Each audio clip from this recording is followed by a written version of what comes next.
নমস্কার বন্ধুরা, আজকে কাতলা মাছ দিয়ে একটা ড্রাই গ্রেভি আপনাদের সঙ্গে শেয়ার করব।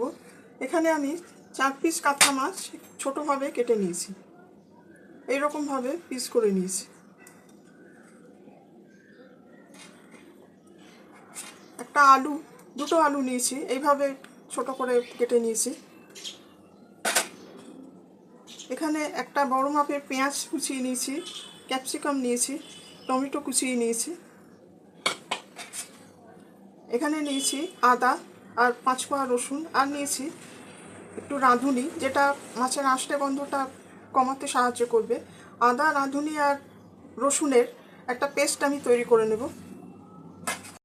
আর হলুদ দিয়ে প্রথমে মাছটা একটু ম্যারিনেট করে নেব।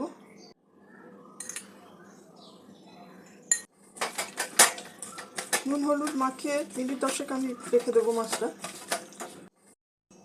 বন্ধুরা, কড়াতে সর্ষের তেল দিয়ে দিয়েছি, মাছগুলো ভেজে নেব। মাছগুলো আমার ভাজা হয়ে গেছে, আলুগুলোও ভেজে নেব। হালকা ব্রাউন করে ভেজে নিয়ে আলুটা আমি তুলে রাখবো। বন্ধুরা, মাছ আর আলু আমার ভাজা হয়ে গেছে। এখন ফোড়নের জন্য অল্প 5 ফোড়ন, একটা শুকনো লঙ্কা ভেঙে নিয়েছি আর একটা তেজপাতা ভেঙে নিয়েছি, এগুলো তেলের সঙ্গে যোগ করে দেবো। পেঁয়াজ কুচিটা দিয়ে দেবো, টমেটো কুচিটা দিয়ে দেবো। খুব একটা বেশি গ্রেভি হবে না, তাই অল্প নুনই দিচ্ছি। রসুন আর রাঁধুনির পেস্টটা দিয়ে দেবো।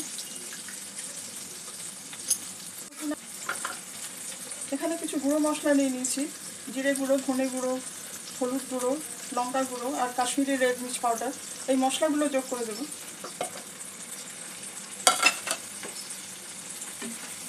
মশলাগুলো একটু ভালো করে কষিয়ে নেব। সামান্য একটু জল দিয়ে দিচ্ছি। ক্যাপসিকামটা দিয়ে দেবো।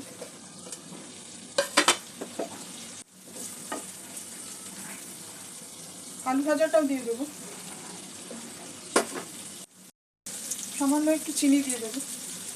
জল দিয়ে দেবো, যতটা জলে আলুটা সেদ্ধ হয়ে যায়। জল দিয়ে মাছগুলো যোগ করে দেবো।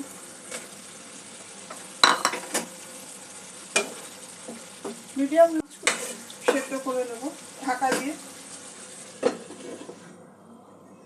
ফ্লেভারের জন্য একটু কাঁচা লঙ্কা ছড়িয়ে দেবো। বন্ধুরা, আমাদের কাতলা মাছের গ্রেভি ফিশ একদম রেডি।